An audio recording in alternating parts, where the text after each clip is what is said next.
Akasbani Imphal Ngangbam Nganthoi na pau pajari ahanbada maru oiba pau. International Year of Cooperative 2015 gi Rajya Thaki Mifam City Convention Center Imphal da ngahaki mamangda Rajyapal Priyokumar Bhalana hudokre. Assamda Vidhan Sabha Mikhal Mangoina na Electoral Roll Special Revision tawragani haina Election Commission of India na lauthokre. Bihar da nongna karaklaba NDA gi MLA sing hayeng Patna da unaduna makhoi gi luchingba khallagani. Mukhyamantri Nitish Kumar bu amuk hanna NDA Legislature Party gi luchingba khallaba yai. Amasung Bharat amadi UK gi apunba military exercise Azia Warrior Kunmanga gi Nipan Suba edition ngarangdagi Rajasthan da hokre.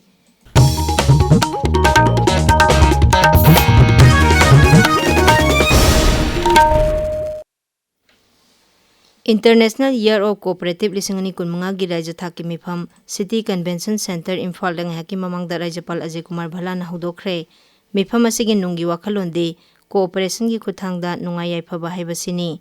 Mifam asi hudoktingai mamangda Rajyapal na exhibition amasu hudokhi. Thauram asida CSPCP gi makhada khwaidagi mathau ningthina tawba PACS sing Rajyapal na ikai khumnaba utkani. Mifam asi Nabart Manipur Regional Office Imphal na Manipur Sarkar gi Registrar of Cooperative Societies, Institute of Cooperative Management, Manipur State Cooperative Bank Limited amasung makok thongba Cooperative Society kyaga khusamnana sinbani. International Testing Week ITW 2015 ngarangdagi malemgi tongan balibak nifutareta hokre. Tha asigi kulhumdoi phawba chathagadaba thauram asigi hiramna Always United Test Resist Act haiba sini. Hiram asiga mari leinana ngarang Imphal da leba Community Network for Empowerment Kongi Conference Hall da pangthokiba paugi mifam amada Kongi General Secretary Nalini Kant Rajkumar na hai palan thauram asi SBC ICV amadi HIV test tawbagi sang hengarhanabagi pandamda amadi test tawba matamda laina tawhanabagi pandamda pangthokpani. Haukiba sahi manga sida ITW na satharakpa campaign gi manungchanna malemgi tongan balebak yankhaida miyoi lakh 3,900 rom test tawkhre. Masina malemgi oina thengnariba HIV, hepatitis B amasung C amasung STI singi laina laichat asida mateng pangba ngamle. Manipur da ngarangdagi hauduna pangthokliba ITW 2015 asi Bharat ki oina mahut sinduna pangthokpani. Thauram asiging makha satharakpa oina tongan ba healthcare institution sing da laina sing asigi test tawbagi thauram sathari. Masigi manungchanna akhanaba camp ama kongi office ta lakliba sagol se numita pangthokani hairi. Manipur State Legal Services Authority Masalsa amadi amana ita amasung sathina punna sinduna ngasi nongmagi oiba Rajya Thaki Mifam ama lamphel pata leiba ADR building gi conference hall da hauji pangthokli. Towards inclusive laws, policies and access to services for gender and sexual minority communities including transgender persons in Manipur haiba hiramda pangthokliba thauram aduda Transgender Protection Cell gi thabak thauram sing reporting and accessing justice, gender and sexual minority inclusive healthcare gi matangda akhang haisingna wa ngangani. Atai hiram kya gi matangda so akhang haisingna wa ngangani. District Legal Services Authority Sandel amadi Numai SHG Multi-Purpose Cooperative Society Limited anina punna sinduna Maintenance and Welfare of Parents and Senior Citizens Act 2008 ki matangda awareness program amangarang Tengnoupal Jilla gi Palelda leiba Island Village da pangthokre. National Legal Services amadi Manipur State Legal Services Authority gi midyang makhada pangthokpa thauram aduda DLSA Sandel gi Advocate Zeki Lucina resource person oina wa ngangkhi. Bisnupur Jilla gi Sandong Relief Camp tar nauna saba ngang singi study room ngasi Lok Sabha gi MP Dr. Angomsa Bimol akoijamna sangaragani.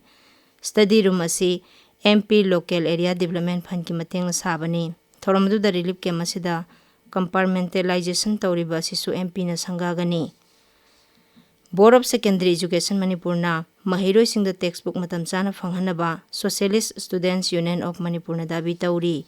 Lubasina thokpa chero lamada high school living certificate examination gi paukhum inaba che amadi lairik namnabagi se sing supply tawbugi matangda bosem da sarangnaba manba maong ama leiriba si athoba matamda loisinduna mahiroi singda lairik matam chana phanghangadabani amadi phanghangadawriba lairik sing adu afaba makhal gi se da namduna pibinabasu Mahairoi Lup asina dabi tauri.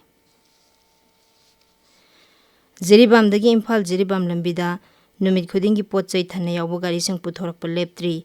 Ngasi ayuksu ngak senbagi akanba section thoranga loinana potchai thana yawba gari nifu Imphal omda puthorakle. Madugi manungda LPG tanker kunithoi yauri. Haujik Jiribamda gari amata panduna lehaudre. Amur Falcon apang Tamenglongdagi paikhiduna Haujik Arabian Sea mai pakna lanthokre amadi Africa gi Somalia yoksinkhre. Useg asina samudragi ipak mai pakna lanthokiba si mamangda su kayarak hanangamkhre. Ningsingba yai satellite transmitter haptuna Tamenglong jila dagi Amur Falcon ahum apang ahu amadi alang akhuai puina tha sigi taramathoida thadokibani. Useg ahum asigi khongul libagi thabak Tamenglong Forest Division na Wildlife Institute of India Dehradun ga puna chathaduna lakpani. Team asina Amur Falcon tara faraba matungda ahum khangatuna satellite transmitter haplaga thadokibani. Tabiriba pawasya kasbani Imphal dagini. Assam gi electoral roll special revision tawragani haina Election Commission of India ngarang lauthokre. Mathang sahigi January amada qualifying date oigadaba revision asina mathang sahigi angan basarukta pangthokadoriba Raja Vidhan Sabha gi mikhalgi mangoinana Raja gi voter list matamga chunana semdoknabagi tonganba lambi ama official oina yatle. Assam gi electoral roll special revision tawnaba Election Commission gi wareb adubo Mukhyamantri Himanta Biswa Sarma na taramna okli amasong Raja Sarkar na mapung phana mateng pangani haina thajaba pikhi. Revision asigi schedule matungina booth level officer sing na yumthong changduna verification tawba yauna revision gi mangoinaba thabaksing saliba tha asigi kunithoidagi December 10 phawba pangthokani. Integrated draft electoral roll na December 13 ta phongani aduga final list na May gi mamangda pangthokadoriba Vidhan Sabha mikhalgi electoral roll sem saduna mathang chahigi February 10 da phongani. Bihar da nauna karaklaba NDA gi MLA sing hayeng Patna da unaduna makhoigi lusingba khallagani. BJP amasung JDU Legislature Party gi mifam sing so hayeng Patna da pangthokani. ADA da yauriba dol pumna maki Legislature Party singi mifam pangthoktuna makhoi gi lusingba khallaba matungda NDA Legislature Party gi apunba mifam pangthokani.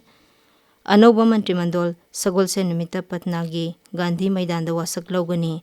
Wasak lawbagi thoramadu da Pradhan Mantri Narendra Modi amasung NDA gi makok thongba lusingba sing saruk yaraba yai. Akasbani Paumin hai Patna da pangthokadaba chungsinaba kangbu gi bifam aduda Mukhyamantri Nitish Kumar bu NDA Legislature Party gi lusingba oina amuhana khallaba yai. Madugi tungda Sri Nitish Kumar na Raj Bhavan da satuna mahaki pham thadokpagi se pisingani amasung anoba sarkar ama semnaba dabi tawgani. CAU Regional Agri Fair 2015-16 ngarang Meghaloi gi Kirdem Kulai da leiba College of Agriculture da haudokre. Haudokpagi thoramadu da Meghaloi gi Rajapal CH Vijaya Shankar amasung Lau Singu Mantri Timothy D. Sia saruk yakhi. Thoramadu Kendra gi Lau Singu amasung Laumi Singi Yaifa Thorang Mantralo gi makhada Central Agricultural University Imphal na senbani. Bharat amadi UK gi apunba military exercise oiriba Asia Warrior 15 gi Nipan Suba edition ngarang dagi Rajasthan da leiba Mahajan Field Firing Ranges ki foreign training note ta haudokre. Exercise asi tha asi kuntra phawba pangthokani. Exercise asi da Bharat Lanmi amadi British Lanmi gi mihut oina punna personal chani nimphuna saruk yari. Sikh Regiment na Bharat Lanmi gi mahut sinduna saruk yari. United Nations ki makhada pangthokpa exercise asi maruoina counter terrorism operation da yumpham oiduna pangthokpani. Training manung asida tongan-tonganba langi maung matau singi matangda lanmi singda takpi tambigani. Aroibada maruoiba paw amuhana. International Year of Cooperative 2015 gi Raja Thaki mifam City Convention Center Imphal da ngahaki mamangda Rajapal Ajay Kumar Bhala na haudokre. Assam da Vidhan Sabha mikhal mangoinana electoral roll special revision tawragani haina Election Commission of India na lauthokre. Bihar da nauna karaklaba NDA gi MLA sing hayeng Patna da unaduna makhoigi lusingba khallagani. Mukhyamantri Nitish Kumar bu amuhana NDA Legislature Party gi lusingba khallaba yai. Amasung Bharat amadi UK gi apunba military exercise Asia Warrior 15 gi Nipan Suba edition ngarang dagi Rajasthan da haukre. Pauloi jare.